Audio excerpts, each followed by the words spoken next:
Bos días a todas e a todos, grazas pola espera. Estamos nunha intensa e interesante xundanza, claro, apenas está a rematar, non? Así que nada, grazas por esa espera.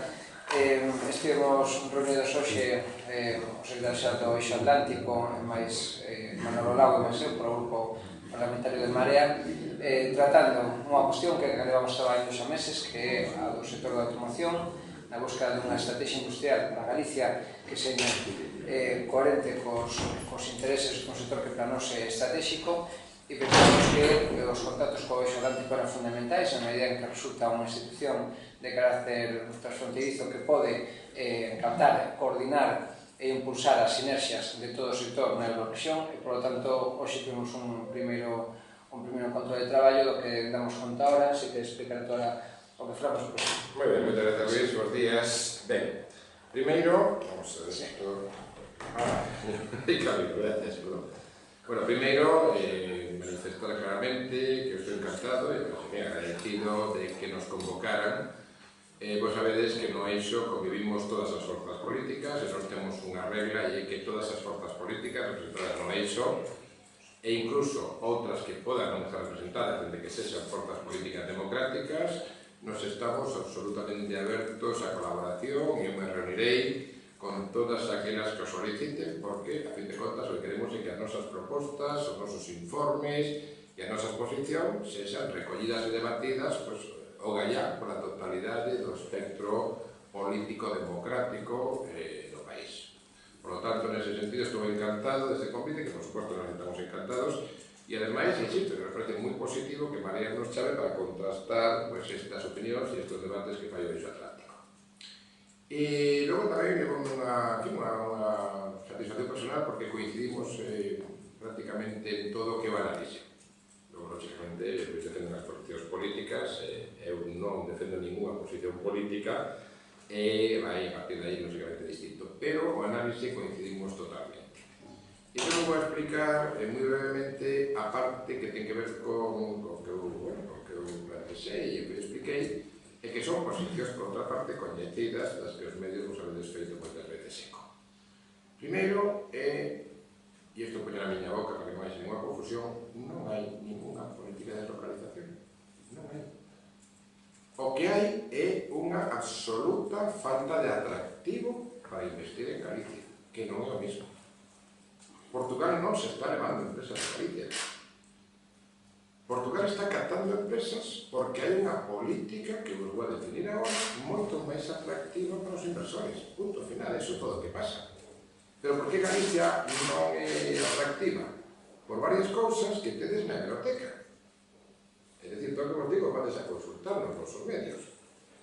Llevamos anos advertindo. Portugal ten un aeroporto al lado dos portos, al lado dos polígonos industriales, con máis de 50 voos, donde algúns son low cost e outros son hubs estratégicos. Frankfurt, os dos principales aeroportos de Londres, non van a Luton e a Estante, a facer o que se van, os dos van a Gatwick, van a Heathrow, que é onde fai hub, con Ámsterdam, con París. Hai anos que venimos advertindo nas bibliotecas, insisto, que non podemos seguir tendo 3 aeroportos abofetadas entre eles sin coordinarse e especializarse. Eu nos últimos tempos teño lanzado a idea de que a transición podría pasar por unha dirección única dos 3 aeroportos. Aquela idea que lanzou a Xunta e logo a propia Xunta abandonou, de un aeroporto 3 terminales, coordinadas, e organizar os voos non en función da foto de turno, sino en función das necesidades, principalmente dos empresarios, e despois do turismo. Portugal fai, aquí non. Portugal ten 2 portos, falo do norte de Portugal, Viana e Leixões, que xa están desbordados e saturados e buscando ampliación. Un único presidente que un para os dous, que é un enxeñeiro profesional, vencellado co mar, non é un político retirado ou compensado. Dito seja, con todos os respetos a todos os presidentes dos portos. Aquí temos 5 portos, competindo entre eles. Vos ouviches, por exemplo, o recente problema entre Marín e Vigo. Por certo, cando Marín de os contentores de malas, ninguén falou de localización. Só se va de localización, cando de Portugal.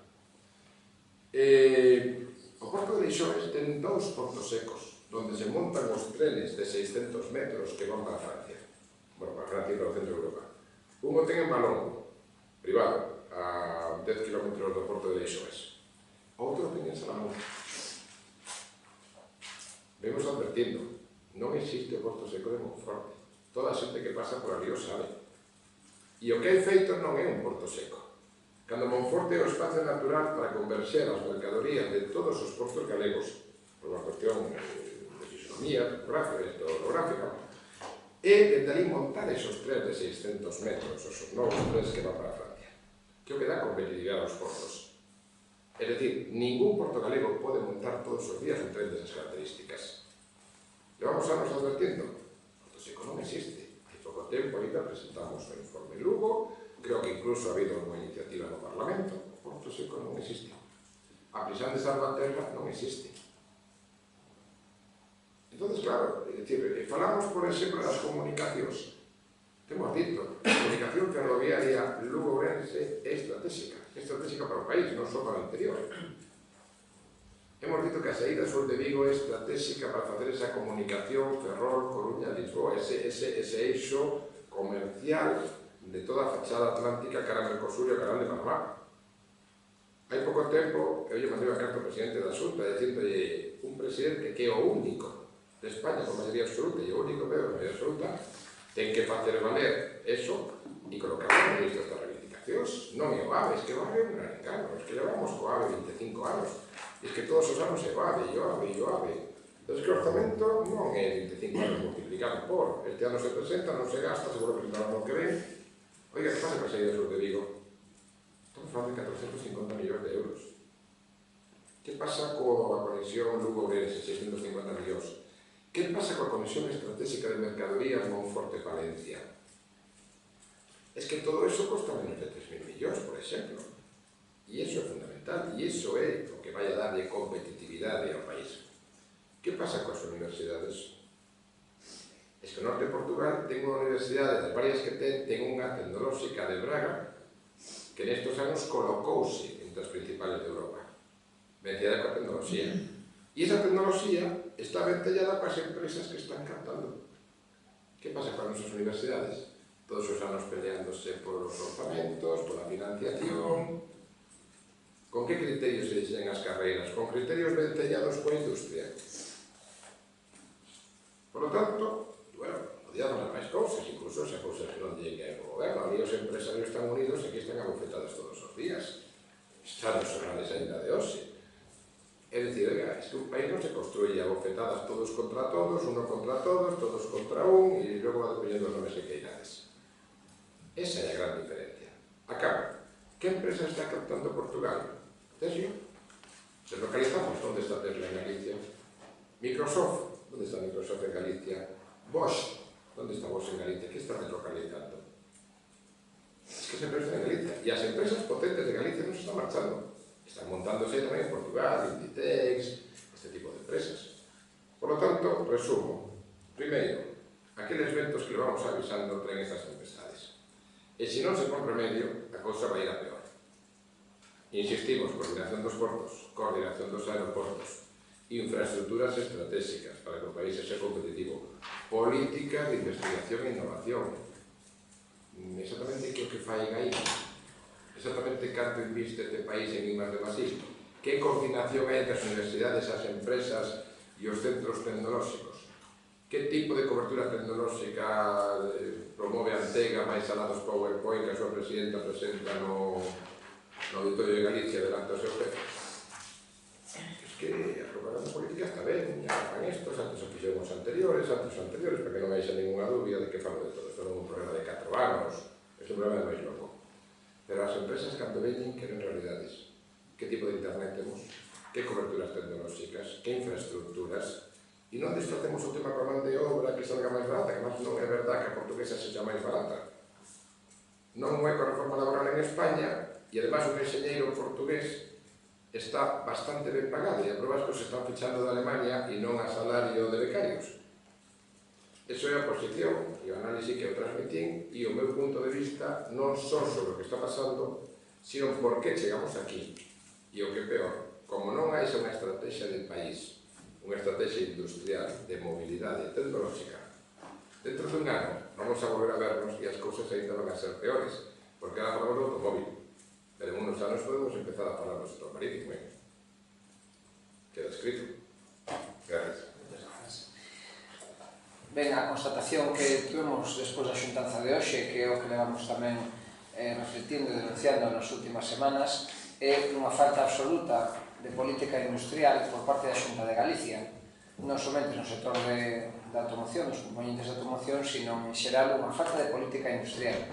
Unha falta de política industrial que ten que ser coordinada e acompasada con unha política de infraestructuras, con unha política logística, que dé lugar a unha cobertura plena para que o tecido empresarial e o tecido industrial poda asentarse, poda continuar, poda innovar, poda desenvolverse. E algo que vemos que non está pasando.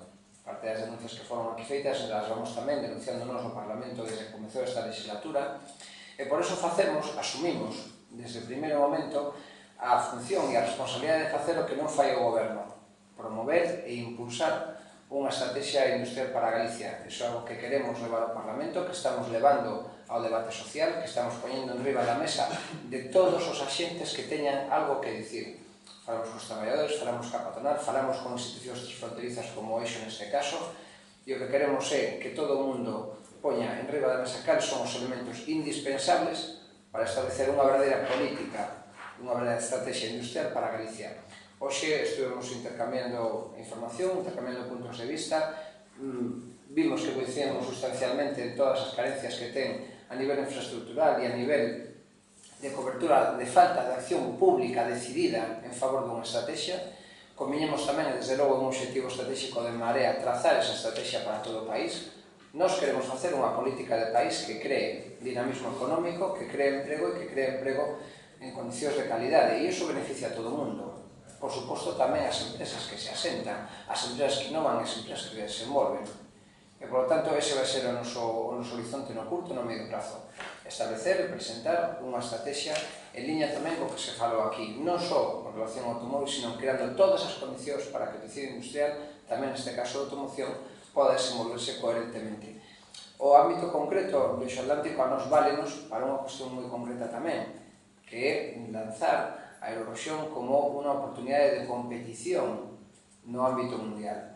Unha comunidade que poda situar no mapa do mundo, xa de forma definitiva e para facendo do futuro xa o presente, o vehículo do futuro, a industria 4.0, é algo no que non se pode pensar en termos de competición entre o norte e o sur, sino en termos de cooperación.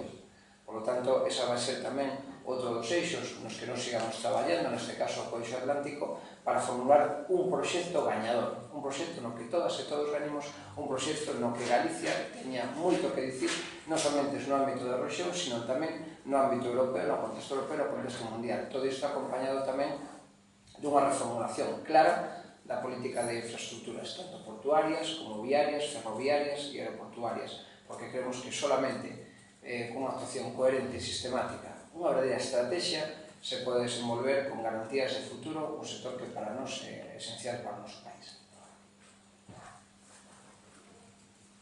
Se queren formular alguna cuestión? Sí, eu queria preguntarle, dixo antes que lle enviara unha carta ao presidente da Xunta, quería saber se obtivo resposta por parte do presidente e se nesa carta lle facía esa descripción tan crítica que facía aí uns minutos sobre a situación de Galicia. A ver, ya es. Resposta física da carta non, perdón, resposta literaria da carta non, resposta física porque ningún dos temas foi posto sobre a mesa do ministro. Por lo tanto, é obvio que, en fin, a carta non chegou a tempo.